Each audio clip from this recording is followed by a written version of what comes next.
Welcome to Entrepreneurs Conquering the World, how to build a global audience and profit from it. With your host, Carmen Ring. Hello everyone, welcome to Entrepreneurs Conquering the World. My name is Carmen Ring, I'm your host, and today I have with me not only a successful business person, but also a dear friend of mine. He's also an Amazon bestseller author, Jason Chechik. Jason's background is actually as a software architect. He was on a path to taking a job with Facebook when he decided to actually turn it down and follow his passion, which is business and marketing. And today, this is what he's doing through his company.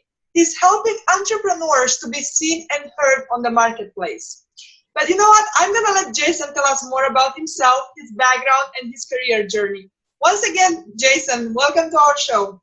Thank you so much, Carmen. I really appreciate you having me here, and so great to see you again and just catch up with you and stuff. So, thank you very much for having me on this telesummit. So if it's all right, I'll take just a quick moment, just share a little bit about, sort of who I am and how I got to where I'm at today. The really short version of the story is I wasn't always in online marketing or marketing strategy, business strategy. My background is I used to be a senior systems application and infrastructure architect for a major software company. It's a mouthful to say, and is the type of title that required two business cards side by side just to read out the whole title. Loved my job, had a great job. Was working with some of the most brilliant minds, people that I had such a privilege of working with. But part-time on the side, I was building a marketing business. And I was working 9 to 5 at my day job and 5 till 2 o'clock in the morning on working for a lot of my customers and doing these marketing projects. And despite that, I wasn't burning myself out because I was just so passionate about what I was doing, and it was so great. But I knew I couldn't sustain that forever. And I think these things always sort of happen for the right reason, the right time, the right place. I get a phone call one day, Carmen. It's this woman calling from Facebook, and I almost didn't even believe her. I said, "What do you mean Facebook? Like .com, like the website?" Right? And she, yeah, exactly. She laughs just like that, And she said, "Yeah, .com." And they found my profile and they heard about me from a few other people, and they wanted to know if I'd be interested in applying to a position that they had in their Silicon Valley headquarters. So of course I said yes. As a computer geek, why not, right? And ended up, make a long story short, I ended up doing a series of interviews with them. They flew me out there to their Silicon Valley headquarters, which was just super cool. They took such great care of me. And, at the end of the day, I'm sitting down with the lead recruiter there, and we're talking about salary, unbelievable salary opportunity, full relocation package, full benefits, immigration. They were going to help me sell my house in Canada and move to the States and take care of all the expenses and everything. And, I've got an offer in hand, and I had 3 days to get back to them with an answer. And I'm on the plane on the way back thinking, wow, this is it. I'm going to take this. This is my dream job. But what I realized that, what I was building part-time on the side, Passion to Profit, which is my company, was my true dream. It was my true passion. And so I asked myself, I said, Jason, am I really willing to give up my dream for my dream job? And as soon as I said those words, I knew I couldn't do it. Deep down in my heart, I just knew, So I got off that plane. I didn't end up working for Facebook. And I took the opportunity. I called my boss at my full-time job that I already had. And I said, you know what? I'm taking here's my 2 weeks notice. If there's ever a time in my life that it's relatively safe to make a giant leap of faith, it's basically now. And I went, full force into starting my business. That was a number of years ago, and and since then, I'm literally living my passions and my dreams every single day. And you know what? I actually remember that day, or that week, that time frame. I remember when you told me you took that leap of faith. However, I wanna spend a few more minutes here, and I want you to tell us how big or small was your side business at that point, because you said something very important. You said that was a safe moment for me to take this leap of faith, because I do believe that in taking leaps of faith like this, we have to have something safe too on the side. It's not just like diving, eyes closed and in the dark without knowing. So I want you to tell us what that safe meant for you. Well, I'll tell you, yeah, safe is definitely a relative term. You just, you just hit the nail on the head there. I meant safe because I wasn't, I didn't have a wife, I have no kids, and, I had nobody else depending on me. But I have to be honest, at the time that I made that decision, my business was making enough money to basically pay its own expenses. I wasn't paying myself a salary. I had a number of customers and I was doing great work for them. But I went from my full-time salary and amazing job working for phenomenal people in Montreal to basically a salary of zero, which I carried on for probably about a year and a half after that, until I was finally able to start paying myself. So yeah, it was definitely a risk, but it was a calculated risk. It was very calculated, absolutely. I had a very solid plan. I mean, it wasn't just from one day to the next. I had a plan of action that I had already laid out, and exactly what I was going to do day by day. How I was going to get out there and how I was going to start marketing my business, bringing in a lot more customers and stuff. And thank you for sharing this story, because I think it's important for everyone to understand that the risks and the leap of faith need a plan behind them. It's not just, oh, let's do it and then I'll figure it out. Right. It wasn't reckless. A bit of a plan to survive here. Right. And now, tell us now, what marketing strategies did you use, or what did you do to grow your business from what it was, where it was just barely paying for itself, to the point where it is today? Sure, absolutely. So I don't believe in having only one marketing strategy or one marketing, campaign or what you call it, at one time. I think it's important to do a number of things, but not necessarily all at once, right? You start something, you get that running and rolling, and then you kind of move on forward and bring in the next marketing tactic or strategy or technique. So, just to give you an idea of some of the things that I do right now, I have a full-time cold calling campaign running right now. As we're speaking right now, John, who's my full-time employee, is calling local businesses around the United States and basically just sharing a little bit about who I am, what I do, and what I can maybe do for them, and seeing if they're just gauging their interest. And if they are, then he's setting up one-on-one calls in my calendar, with those people, and I get on once I get on the phone with them. My goal is just to share value, and if they feel like they want to work with me, I've found that that's a really, really great campaign. It's working really, really well. Other than that, I also, do a number of, live presentations, online webinars. I speak publicly. I'm very active in the local networking scene. But actually, I'll tell you one of the most effective techniques I use.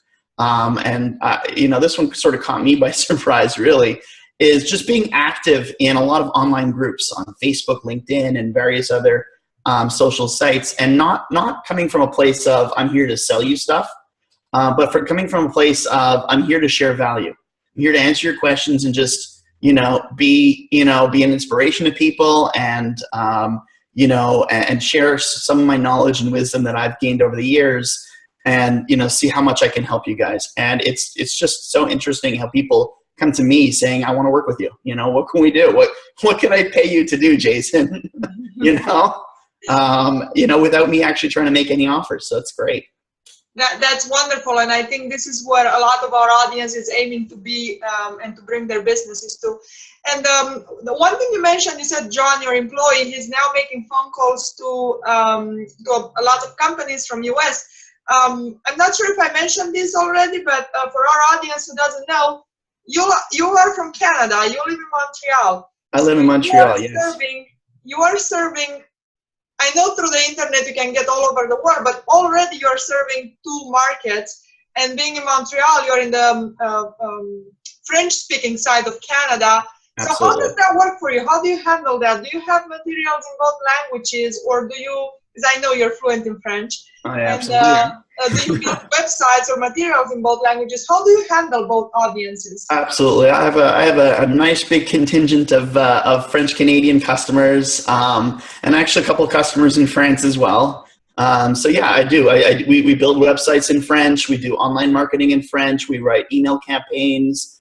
So absolutely. I have to be honest, a lot of my marketing material is not in French because about a year ago I rebranded myself and, haven't taken the time yet. So I might have to talk to you about that. Let's stay online after the recording is over. Absolutely.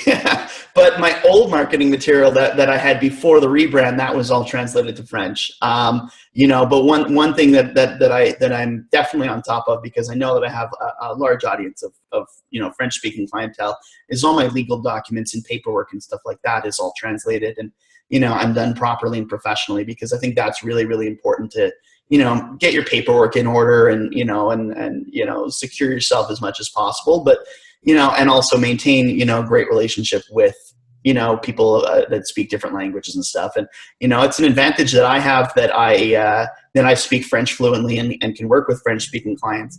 But I actually work with clients all over the world. I've got clients right now in Australia, in Thailand, in Israel, Amsterdam, France, all over the place.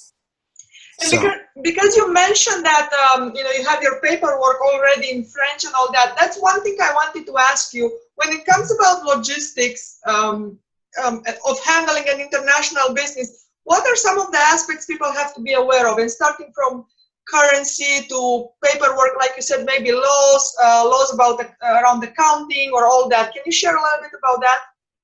Yeah, you know what? Let me start by saying I'm not a lawyer, so I'm not going to give any legal advice or anything like that. I think as soon as you're dealing across borders, borders are imaginary lines that people make up, right? With the power of the internet today, you can reach people all over the world. I have a simple terms and conditions contract that I ask all my customers to sign. And, in there's a clause, and I know that this is legal because my lawyers have told me it's legal, that, says that any litigation, any problems that may arise ever, which, luckily I've never had to deal with, but it's a location clause. It says that if anybody wants to sue me, they have to sue me in the, Canadian courts, specifically in the province of Quebec. So, right by that, just me doing business across countries, people have to, because I'm the service provider, they're governed by my local laws. So I don't really have to worry that much about, international laws.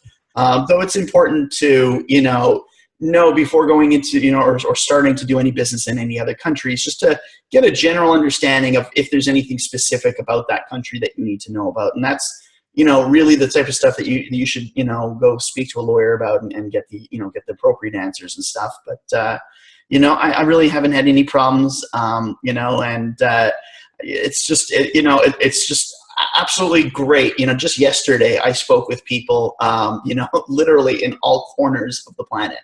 I had somebody in Brazil call me, somebody in Israel call me. I spoke with somebody in Australia. I got a call from a great friend of mine in Amsterdam. We live in such a globalized world, globalized society, but it's wonderful. And I know everything becomes easier and easier because more and more businesses are going now internationally. So exactly. Even the internet and all the payment companies and banks, they all try to make it easy for us. And oh, absolutely. And converge this because they get to benefit from it too, of course. Exactly. Now, before going so big and having your business so successful, I'm sure there have been maybe some mistakes or some things you weren't sure about in creating it, some challenges you faced, some obstacles. You want to share about that a little bit? Sure. Well, I'll share, kind of one mistake that I realized early on. The first couple of years of my business, I was so anxious to take on clients and to grow my business and stuff that I would just take on any clients that had a credit card in their hand. Anybody who was ready to pay me, I would say, "Yep, sure, let's go. Let's swipe it right now, and let's keep going." But I realized that, if you heard of the 80-20 rule, right? The Pareto rule, that usually 20% of your customers, what is it? Bring 80% of your income. Yeah, exactly. Exactly. And so when I noticed that a lot of my customers were, a lot of the people that I was working with were giving me a lot of problems, I really started to focus and take a look at, one specific group, which was that 20% that was bringing in 80% of my income. And I said, you know what are the characteristics of those people? Right. And they were, young, passionate, eager, small business entrepreneurs looking to make a difference in the world. I like to call these people wantrepreneurs, right? Because they're not necessarily even in business yet. They have a great idea for a product or service. They want to get it out there. They don't really know where to start. That's the type of people that I love to work with. And I love to help, get their ideas out there, out of their heads and into the market. And seeing their successes and stuff. And once I really honed in on that and got my specific target market and started working with those people, I mean, my business just immediately started to flourish. It was unbelievable, the transformation. Less problems, happier clients, happier me, everything was just, the best decision I made was to start turning away business with the people that weren't in line with the same values that I'm in line. And I also know that another success you took in your career is that you are a bestseller author on Amazon. And of course, it's a book in your field where you're an expert about marketing. I want you to tell us a little bit what inspired you to write that book, and also how is this book helping your business? Sure, absolutely. So I'll give you the really short story. I was in Las Vegas, and I really don't like Vegas. I've been there more times than I can ever say. I don't gamble. I don't really drink. And I've seen every show on Vegas. And that's not quite true, but I've seen all the ones that I've wanted to see probably twice at this point, or 3 times. So I was in Vegas for a conference, and I had about 10 days to kill between 2 events. And I was in my hotel room thinking, what am I going to do? Let me sit down and write some blog posts. And I just, I started chugging away and just writing and writing and writing. And I realized, after 2 or 3 days of that wow, this doesn't look like blog posts. I'm writing a book. So it kind of happened by accident. I never actually sat down and said, oh, I'm going to sit down and write a book. You've heard the term in the cloud. Well, every page after that trip to Vegas, every page I wrote was written in the cloud. I love airplanes. I travel a lot. When I was a kid, I always wanted to be a jet setter, and I'm lucky enough to I don't travel nearly as much as you do, Carmen. But I love airplanes, and I find that they're it's the time that I am the most productive. I'm shut off from the rest of the world. I know Wi-Fi. It's just so easy to open up my computer. I don't know if it's the oxygen that they pump into the air or what it is, but I just find myself so productive. I start working, I can sit down and write and write and write for hours. And it's just, that's where, almost 80% of my book was written, was literally in the cloud. Well, so here's a tip to our audience, a productivity tip. Open your computer in the plane, and as Jason said, maybe there's something in that oxygen that's making us more productive. Sometimes that oxygen, to me, it makes me sleepy. I don't know why, but... Yeah, it used to for me until I realized how productive I was. And now, I can't even think about sleeping on a plane. I'm so excited to get on there just so I can start, So you can start working. It's like going to the office. Exactly. So how does this book help you in your career now? Well, this book did, one thing and one thing only. Honestly, it's my new business card. And it really is. It sets me up as an authority. It allows people to say, you know what? He might actually know what he's talking about. He's gone to the lengths of being a published author on the topic, probably knows a thing or two. You mentioned that I became an Amazon bestseller. Well, the beautiful thing is my book is a book about marketing strategies for small businesses.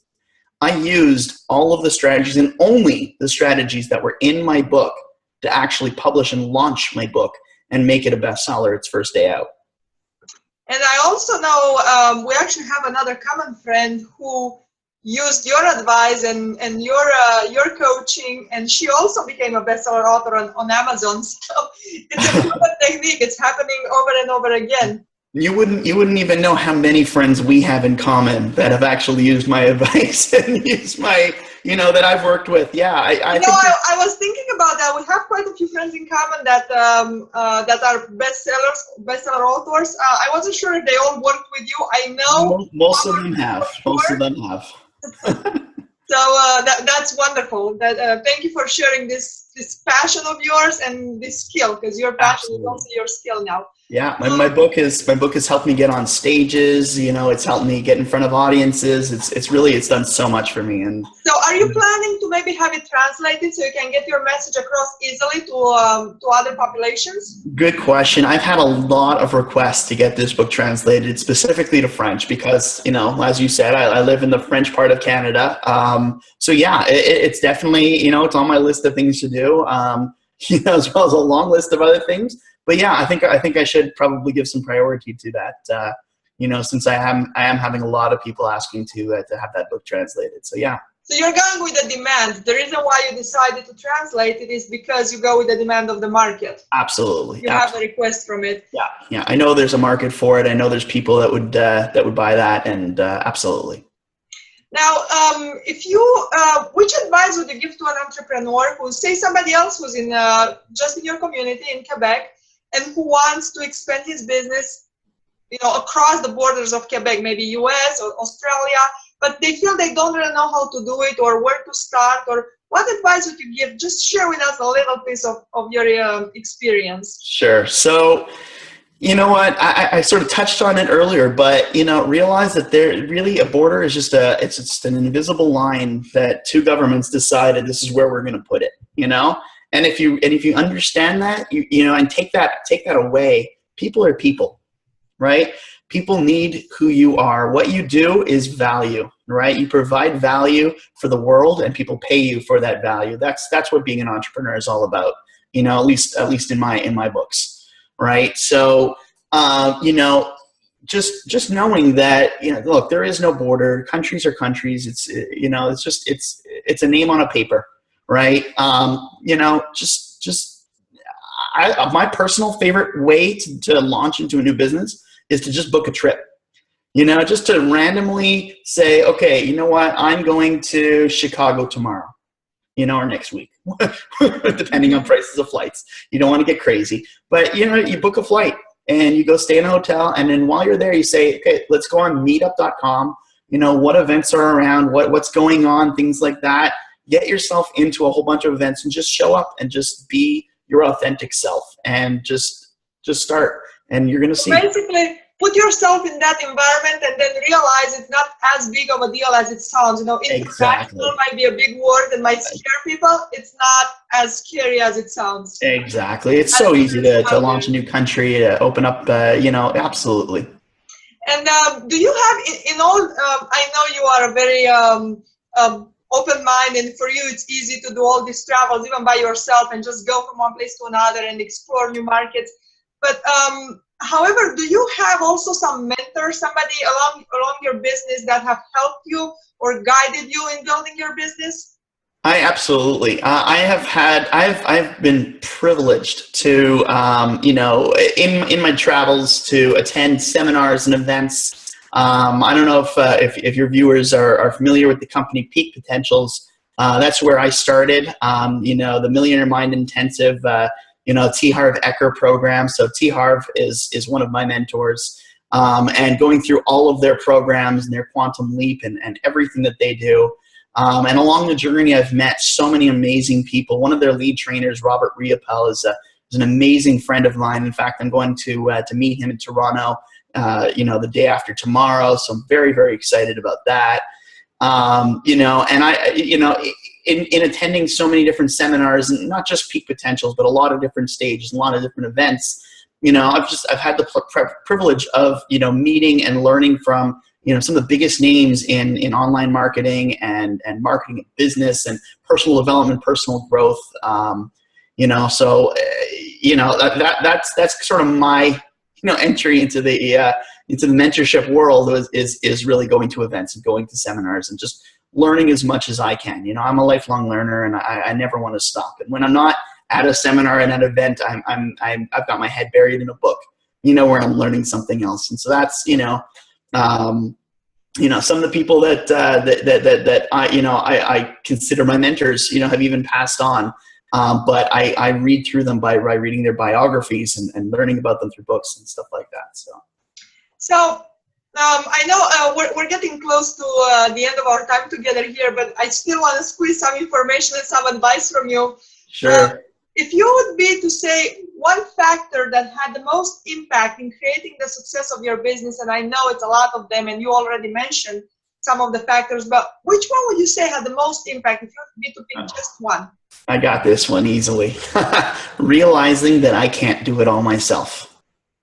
You know what? That was the biggest shift in my business that I ever had, was when I hired my first employee, and it was almost another leap of faith, like the leap of faith I talked about earlier. It was a little bit risky because I hired my first employee at a time when I wasn't even still paying myself a salary, and I was committing to a full-time salary for somebody else. And I had no idea what it was going to do. But at the time, I was building websites, I was doing sales, I was the janitor, I was doing all kinds of different stuff, right? I was wearing every hat in my business. I was customer support, I was customer service, I was, you know, all of that. And, you know, as soon as I hired that first employee, which happened to be a web developer who still works for me today, you know, he's almost my right arm in my business. It just freed up so much more time that I had to do what I do well, and the best, you know, the best service that I offer to my customers is, you know, is the actual marketing, brainstorming, and strategy, and all of that. That's my passion. I can build websites. I'm great at building websites, but it's not my passion. That's Chris's passion. So I let Chris handle that and take care of that. You know, I do what I do best. Chris does what he does best. And it frees up so much more time for me to just deliver so much more value to my existing customers, you know, and in doing so just allows more people to come through the door and start, you know, doing more business with me and stuff. And my business has just grown, you know, ever since, and I've hired more people. And it's, you know, that's literally how I grew my business. Do you also use, in growing your team, do you also use online employees? Do you have people like outsourcing? Do you use outsourcing in your business? Maybe I do. In countries and I do. For a number of the services that I do, absolutely. I have I do use outsourcers. You know, most of my outsourcers or most of the people I work with are North America based. Though I'll tell you one of the people that I use that you know, has just been absolutely unbelievable on my team. Just a most invaluable, you know, member of my team. This guy by the name of Gordon lives in Croatia, and he's a graphic designer. I work with him, you know, almost full time. I send him all my graphic design business, and he's just been absolutely phenomenal. You know, I found him on I think on 99 Designs at one point when I was hiring him to do something, a job for a customer. And I decided afterwards, I said, you know what, I'm not working with anybody else. As long as he's available and willing to work with me, I'm going to send him all my business. It's been, you know, it's such a great privilege to work with somebody like that, because he's not just a regular graphic designer who's brilliant at, you know, using Photoshop and stuff. He understands marketing, you know, and that really makes a difference. He puts thought and effort into his designs from a marketing perspective, and ends up getting much better results and you know, and stuff like that for my clients. So that's, you know. And thank you for even sharing where you found your graphic designer, because I've heard over and over again, this is a resource, you know, as you said, people would be afraid to start hiring someone, say, well, I'm not even paying myself. I don't even make enough money for myself. How am I going to pay somebody else's salary? And like you said, this is a huge asset. And it's much more affordable than one can think, especially using resources from countries that have a very different economics than the US or Canada. So we can afford to pay them less than what we would pay somebody in the US. But for them, it just means so much more because money has another value. I myself have a graphic designer in Romania. I have an internet person that's doing some stuff for me in WordPress in Pakistan. So I just use all these people. And they're great resources, and it's just a win-win partnership, both for them and for me in terms of money, in terms of quality, in terms of learning. It's just such a great resource that everybody, I think, should take advantage of. And it's, you know, it's the world. That's how we all come together through platforms like this, like we're using right now. And I know you have a surprise for our audience. There's a little gift in store for them. So if you want to tell us about that. Absolutely. Well, this gift is, it's going to end up taking a lot of my time. So I can't do this for just everybody, but for the first 50 people that take advantage of this offer, I really want to give you guys a lot of value. So I'm going to give you a free one-on-one business and brainstorming session, a full hour where there's going to be no sales, no fluff, no, not even any pleasantries. I want to get down to business and just give you value and just no idea is a bad idea, but you're gonna throw things at me. I'm gonna throw things at you. We just write everything down on paper, brainstorming, get a whole bunch of great ideas out for your business.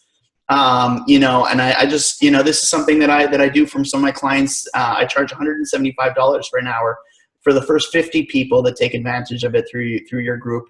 I'd love to give them that for free. This is such a generous offer, Jason. So tell them how they can take advantage of this. What do they have to do? Absolutely. You just go to my website, which is passiontoprofitinc.com, PASSIONTO, not the number 2, TO, profit, PROFITINC.com. And right there on the homepage, you'll see how you can book a meeting with me, schedule a meeting, and just mention that you're part of Carmen's group. And I'm happy to extend that to the, like I said, to the first 50 people that take advantage of this offer. That's such a wonderful gift, such a generous offer from you, Jason. And I'm going to make it even. I'm going to make it even a little bit better, if that's all right. Okay, that's fine with me. For those same 50 people. I want to actually autograph and send you guys a physical copy of my book, Build It and They Won't Come.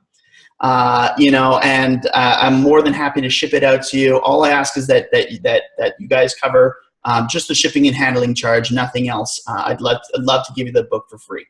So, Jason, thank you so much. This is a very generous offer. I hope. Well, I was gonna say I hope everyone's gonna take advantage of it, but it's limited to 50 people and we understand you're offering not a 10-minute coaching session, but a full hour, and that's priceless for you. And this just shows again that Jason is doing this from his heart. This is his passion, and this is the name of his business, also Passion to Profit. It's not like he used to do it at the beginning, where everybody with a credit card was a welcome client. He's doing this out of passion, and because he cares about entrepreneurs. He knows what it takes to build a small business while having a job and struggling on the side and making it succeed. So he just wants to share all of this with you and help you and give you that last or first kick or push that you need to get your business to the next level. Jason, thank you so much for your time with us. Thank you for sharing this experience you had with us. Absolutely. Thank you. So if people want to stay in touch with you, even after those 50 people that get your gift, they can still go to your website, send you a message, right, and stay in touch with you? Absolutely. You could book a meeting with me right on my website. There's all over the website. You're going to see a button everywhere, almost on any page, where you can schedule a meeting with me. Please don't hesitate, even if you're not within the first 50. Please don't hesitate to book a meeting. I'd love to just talk to you and see, how we might be able to work together, and and if I can help you guys, then I'm more than happy to do so. Thank you so much, Jason. To all of my audience, thank you for your time, and I will see you in the next episode. Jason, it was a pleasure, and I'm looking forward to seeing you very soon. Absolutely, Carmen. Thank you so much for having me. Thank you for watching Entrepreneurs Conquering the World with your host, Carmen Ring.